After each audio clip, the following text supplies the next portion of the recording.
This time on Woody's Garage, the CT70 is gobbling more money. Okay, we're working on the CT70 today. I've already taken the seat off and I pulled the gas tank out, which goes in here, which you have to also pull a battery box out of, which sits about here, so that you can pull the gas tank out, which looks like that. And as you see, those two outlets down here, one is reserve, one is, actually they're marked. One has an R next to it, which is a reserve, and the other one is a regular gas outlet. And this guy has to go in like that, and then the gas lines come out of here, and then they go through all this, and they got to come out down here. Now that's kind of troublesome because it's hard to judge how long the gas lines are supposed to be. But there's a better way to do this than I did originally.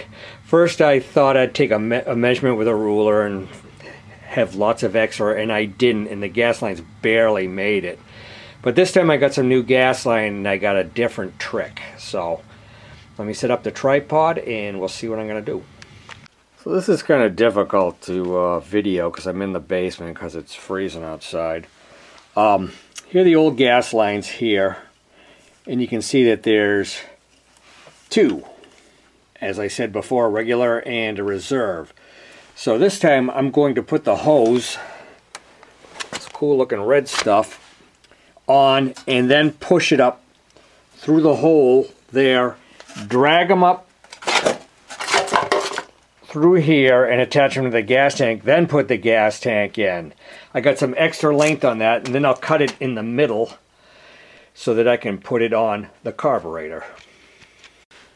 Alright, we got the new lines on with the clamps. Now we gotta shove it in that hole. This thing will focus up right back in here. Okay, we wrap this wire around the gas lines here, which we fed through this dark pit, and we're going to try to pull the wires through the hose through.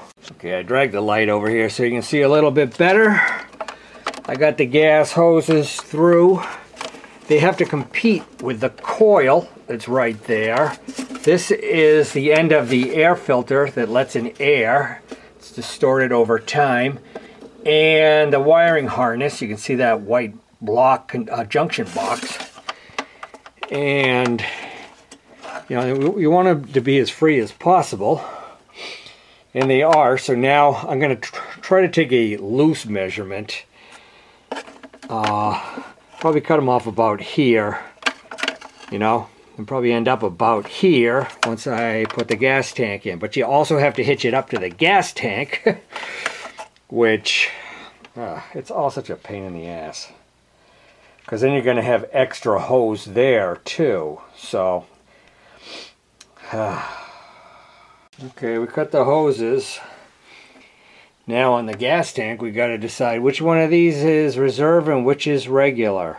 And you know something? You got a 50-50 chance of getting it right. And also, you can change them down here, like later when you figure it out. I doubt I'm ever going to run into the situation where I'm going to need reserve anyway. I mean, these things sip gas and the gas tank will be full, and I ride it once a year anyway, so we're just going to hitch it up. Okay, I just realized my neck's fuck up. So this is probably like the 4th time in my life trying to do this, and I'm screwing it up again. I should have left those unconnected and the loop being down here rather than up top here. Why? Because I just thought, like, sure, I can put them on, and now they're not long enough for me to take the gas tank and put it in. So I'm going to take them off from down here where they were all nicely set up and loosen the hoses enough so hopefully they won't sink back into the goddamn frame. I'll make sure that they don't. Yeah, the hoses are off. On the original carbs, this is a reproduction. One of these gas nipples has an R. I hate saying nipple. That's something weird about it. Has an R so that you know it's reserved, but on the new ones, they just don't. So this is what we got for slack. I think it will be possible. I think we're going to have enough room.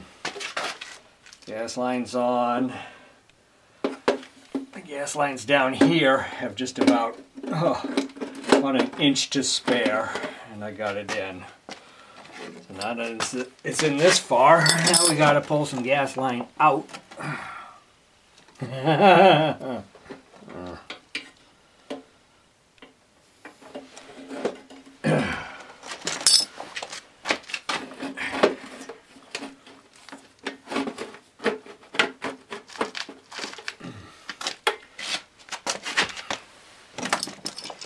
Pull a little more gas line through.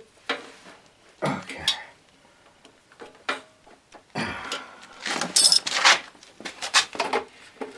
If you look at the back of this gas tank, you can see where somebody has totally slammed it with a hammer back there. You can see that. I'll get some light over here. Because these are usually a real bitch to put in, but this slid in pretty good. So we're good. Fucker. And this plate goes on. Take the gas cap off. You got a couple of screws on both sides. And two here.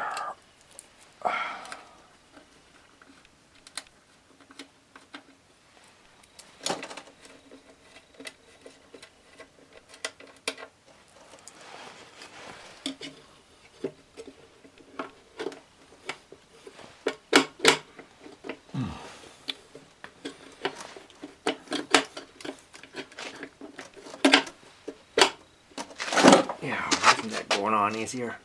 I do not know. Be a little too far forward there. Yeah, that's better. Okay, we'll bolt that thing up. Okay, that's on. And the reason I want to do the tank right now is because I want to run the engine for a little bit before I change the oil, so that I can work on the clutch and change the clutch plates and stuff like that. You got to get the oil out of it. So, all right, well, that's done. Oh, and I had added this handle. It's not a great handle, but there's one that Honda sells probably for like 25 bucks or something. It's chrome, beautiful, but it was the same size, and I just put it on with two 10 millimeters. I stuck some chunks of rubber underneath there so it doesn't gouge into the frame or something like that. And it's totally sturdy and it will serve my purposes for now. Someday I'll get a nice chrome one, but not now. So let's put in the battery box. A rectifier back there.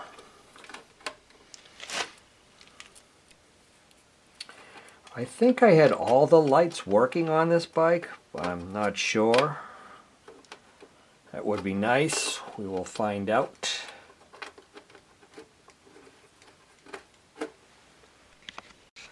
These front bolts also hold the seat down, but I'm not going to have the seat on for now because I'm going to work on wiring and stuff like that. Alright, the gas should be flowing now. I turned the lever both to reserve and to regular, so that we'll definitely get some gas at least into the bowl. We'll see if we can kick it over with my slippers on. The kickstarter with no rubber on it kind of hurts your foot. And you're seeing right now why it needs clutch plates. Because it doesn't engage with the gears. That time it did. That time it kind of didn't.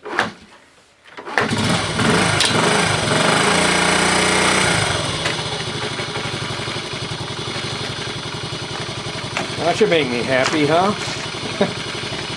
Something should. Okay, I'm going to just let it run for a little while, and then we'll change the oil. We'll get the old oil out. We'll drain the oil. Well, there's quite a bit of smoke from this engine, which I did not recall Kind of means we should do the top end too. Maybe we will do that. New rings or something. But that's pretty bad. And that's a lot of work too.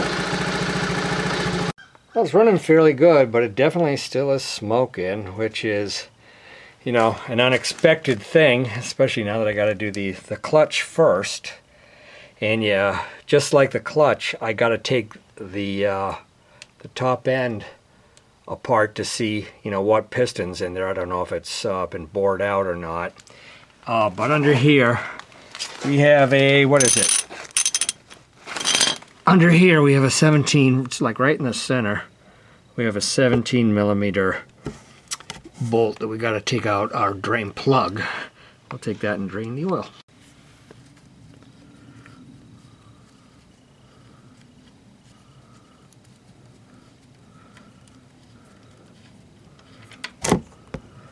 And that's pretty clean oil.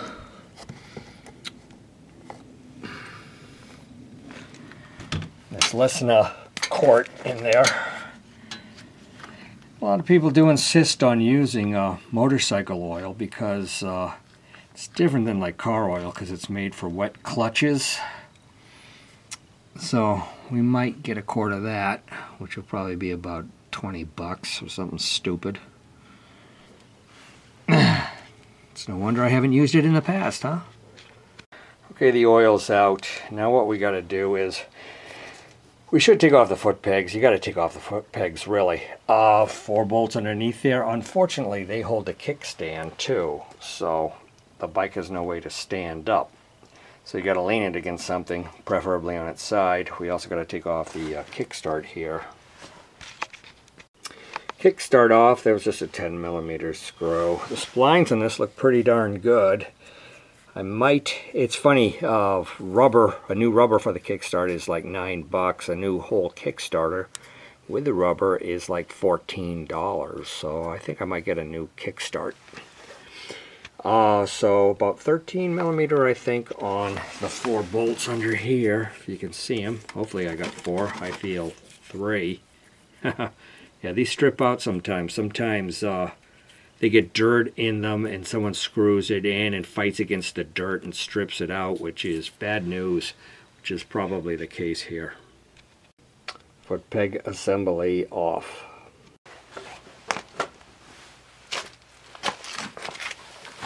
Tight quarters. Go around with the impact.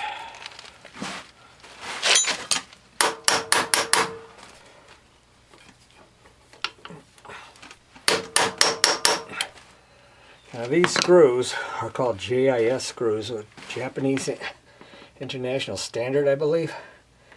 And the actual head of the Phillips bit is not the same size as Americans. And I'm using American, but I'm getting lucky so far.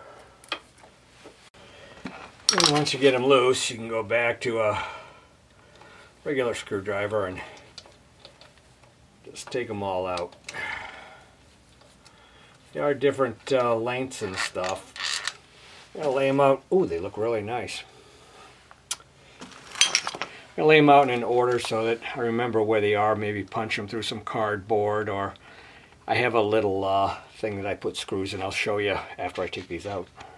Okay, I'm going to lay them out in this cupcake tin because I couldn't find my tool, which is basically a piece of wood like that with holes drilled in it. So you kind of lay them out in the same pattern like that, because these are certainly a variety of lengths here.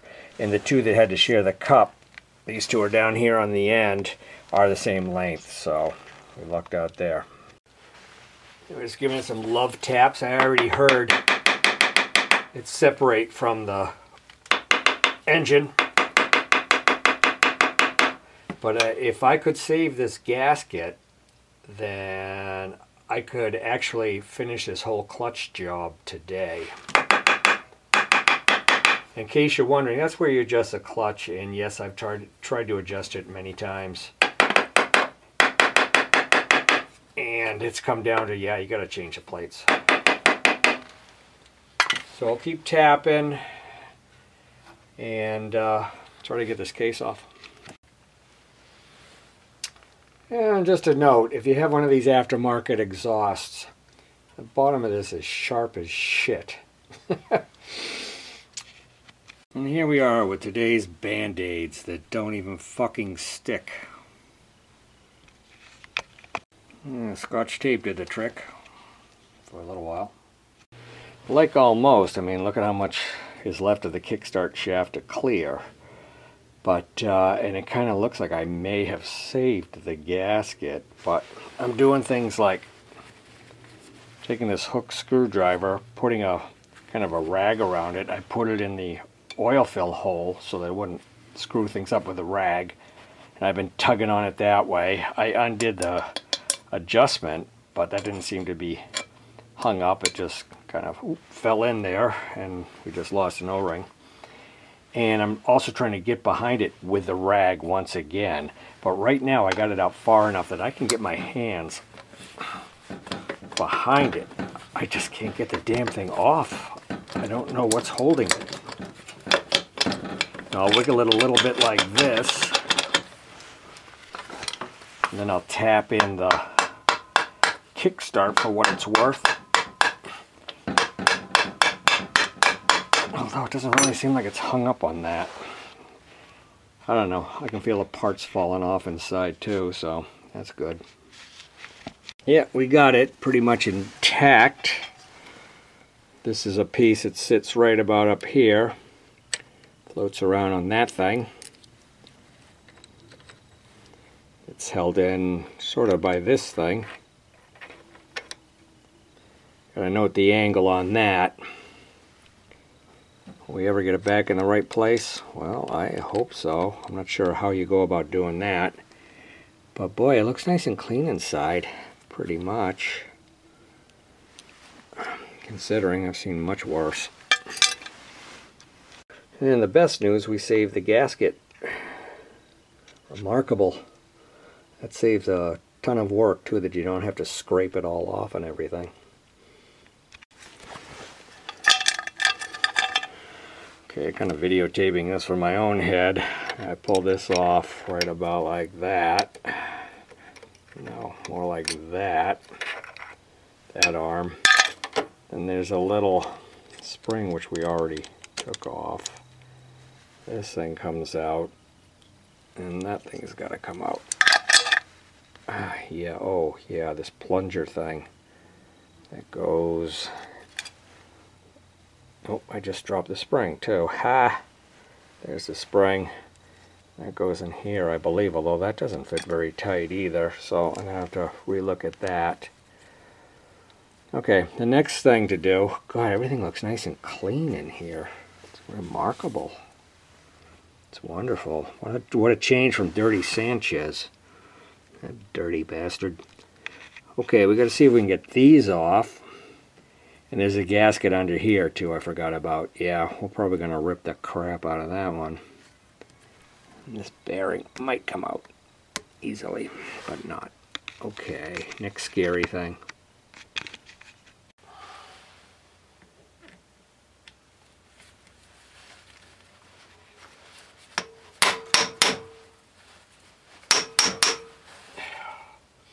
Kind of working with a bogus impact bit. Look at that. It's terrible. But geesh, I think I got them all. I did. Well, this is too much luck. I tapped it and I saved this gasket too. So we got to get this nut off. There is a little tab right here which holds this special nut on. And I have the tool to take that off. We got to get this tab out of the way. I can't believe, I mean, these things are usually like really gunked up, and this is very clean. Okay, let's see if we can get that tab moved away. See, you have several choices. You only need to bend over one so that it doesn't move. Come on, you.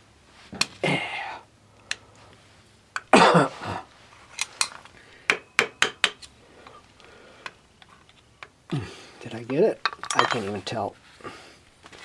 No, I did not. But you get the idea. We'll just bend that thing out.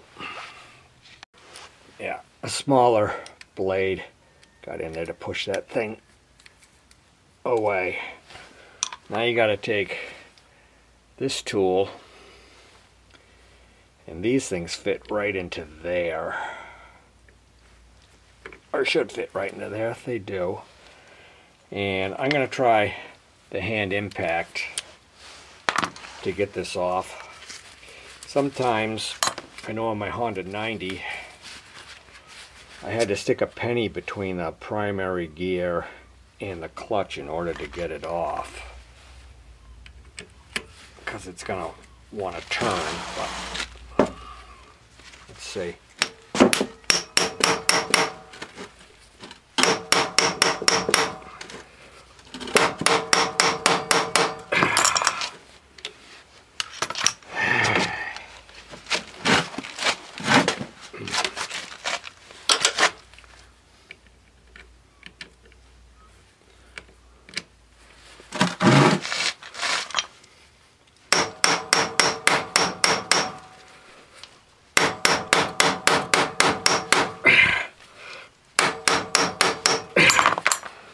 I might have gotten it. I don't know.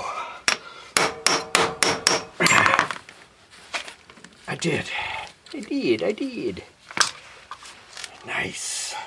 Nice, nice, nice. There it is. This is kind of, oh, look at, there is a washer, and then there's this retaining thing with the tabs.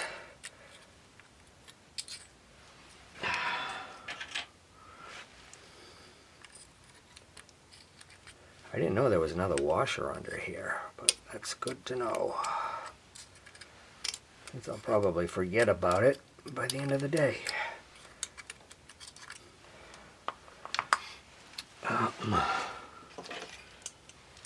It's a bit funky to get out of here because it's weird. It's like a spider's trapped in there. Okay, that's what that thing looks like. Oh, the clutch come right off? Good Lord, it did. Look at that compared to the dirty Sanchez. But you can see, look at that. You can see the evidence of heat. Like it's gotten really hot. Oh my God, this is pretty remarkable for me anyway. Okay, we got it on the bench where we can stand up like a human being. It has this retaining ring on the outside, and you can see it kind of stops right there. So that's, this piece should actually be about under there. There's a little groove, you can kind of see it, that this retaining ring sticks in. And you just got to get it out like that. If you watch a dirty Sanchez, I think you already saw me do this. Except for it was disgusting. Okay. And that's what holds the plates in. So let's have a look at the plates. Here's the top plate. Yeah, it's hot. Weird scratchiness there. I didn't just do that, did I? No, because I was over here. That's weird. Okay, and this side looks pretty smooth too. So that's the only part that has a blemish. And here are the friction plates. And this is what I bought as replacements. These guys ahead of time. Now that's weird. One side is friction, unless they're stuck together. And one side is for bare metal. Okay. So they came out like tsh, tsh, and then we'll get this guy out.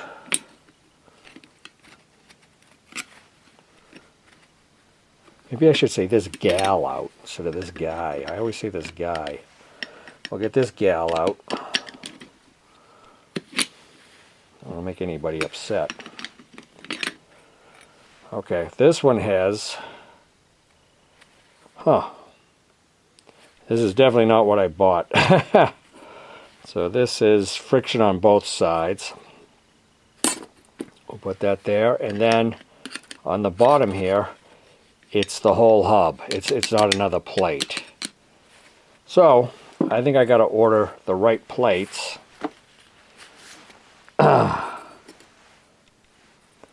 There's a measurement for these, but I'm sure these are cooked, as evidenced by that heat. They're probably just, spinning on themselves. So for now, I think at least everything looks nice and clean, So what if I wasted money on plates? I think they're only like 12 bucks anyway, but the proper ones I think are going to be about 25 bucks. So that's the way that sits. I'll show you the plates that I bought. You might ask, why did you buy the wrong plates? Well, because I'm a cheapskate. And these came along, and these match the second plate. Well, no, they don't match the second plate, because the second plate doesn't have anything on the other side. But you can see my mistake. And people said, well, basically you got to go in there and see what they got, because they varied from between year, and the engine numbers are vague, I think, at most. I could be wrong about that, but I got to get the right thing, and these ain't right.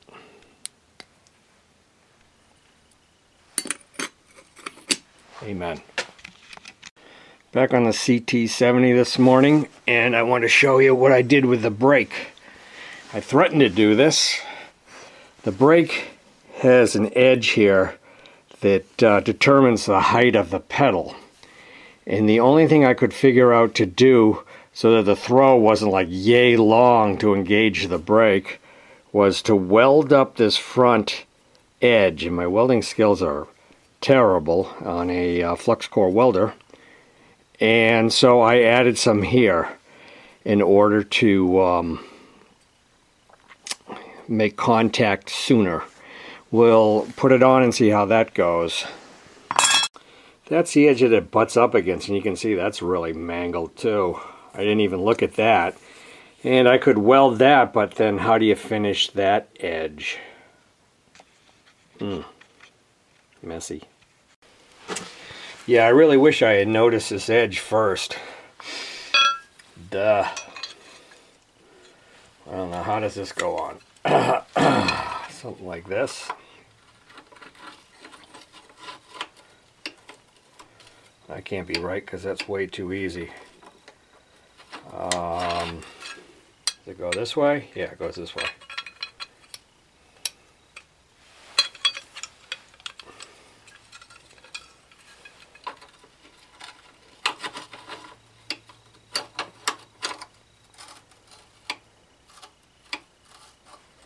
I think this has to be behind that. Jeez.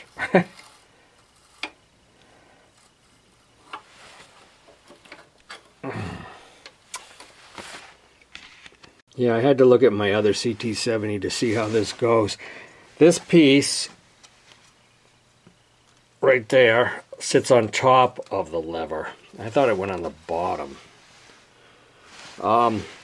That is our pedal height now, which is actually pretty darn good. This should work really well. Kind of surprised. But I got to adjust the rear brakes too, so I got to get it up off the ground to do that. And put on the cotter pins just so that they hold it. But we'll adjust it like later on. The clutch plates are on the way.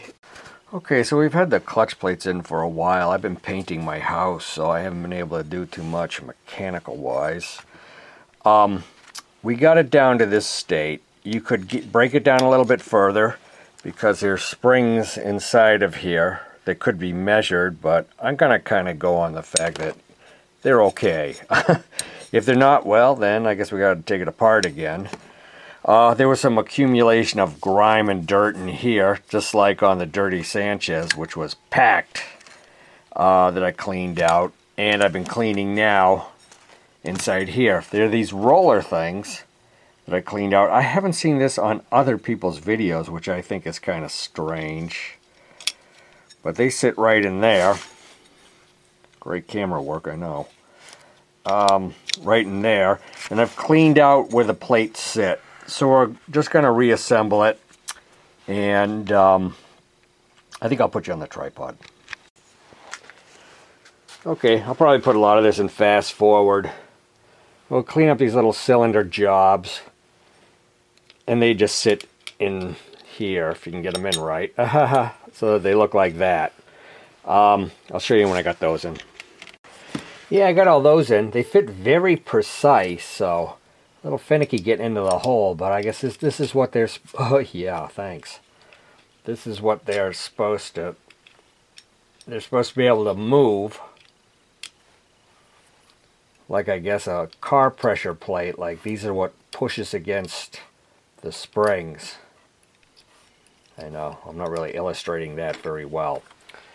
The next thing you got is this plate. Now, this thing should be nice and level, and this one looks okay. I didn't put it on glass or anything, which would be a good test, because it's the only one I got, and I don't have another one, so I'm believing in it. I believe in you!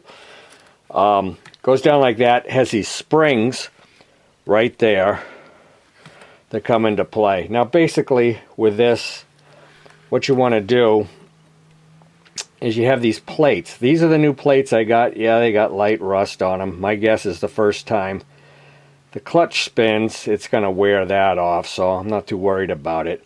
But you want friction material against smooth material. So you can put that one down there. Actually, I'm sorry, before we do that, we should put in this center hub. Okay, what we got is this center thing. It's got ramps here, and it's got ramps in here. This centerpiece also has ramps. These got to go in there. Ramp, ramp. So that, you know, it rises like this. So the plates actually separate. And that's what lets the engine spin. You could actually put it like this by mistake, which probably is the way I had it before I just took it apart this morning. So, yeah, okay, so we get that in there. It goes like this. And then we'll take our first plate. And trying hard to stay on center here. And on topic. Okay, that goes on. Then we have this plate. And look at this baby. It's got friction on both sides. Now, I watched another video where a guy did this, and he said that on some of these plates, they have one that is actually smoothed off. And they go in a particular direction. But these, no, they look the same, so... I don't know, whichever way is going to go on this, because that's what I got. Now, these things got to go over the springs, which you really can't screw up. I mean, well, I could probably screw it up. Okay, that one's in. Make sure all your springs are still there. Then, once again, we have another one that is half friction, half smooth. I'll put the smooth down. And then, lastly... we have another clutch plate. This one had the obvious signs of it getting hot. And I remember that being out when I looked at it, although this side kind of looks hot too. But once again, it truly doesn't seem to make any, look like it makes any difference. Aha, I see a telltale sign right there of the clip that you put in last. So we know this goes out, and I kind of thought it did anyway. So we'll put that on there. And I feel it kind of springy. Springy wingy. Okay. Don't get silly. Then we have this outer clip. And the video I saw, I'll try to put a link down on the bottom if I remember it. The guy was really good. They say that when you take this out, you should actually mark it like with a marker or something like that so you know which side was up. Yeah, it didn't happen with me. And that one side is actually chamfered over. And he said, hey, for the life of him, he could not figure out which side was chamfered, even if he did mark it. But, so I don't really think it makes a difference. I hope it doesn't. Then you got a groove along here. You can see that right there. And that clip's got to fit in there. So we'll kind of work it around.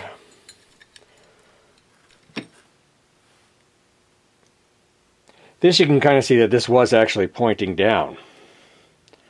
So there's my gift there. So you work it in, kind of push it down. And from what I've heard, you better make sure that you got this in that groove. Let me slide in your groove. All right. That was filthy, Forrest. Okay. I don't really like how this feels. Meaning, I feel like there should be more outer pressure. Because the ones I replaced like on the 90s and stuff like that, they were pretty tough to get in. But I don't know. That looks pretty good to me.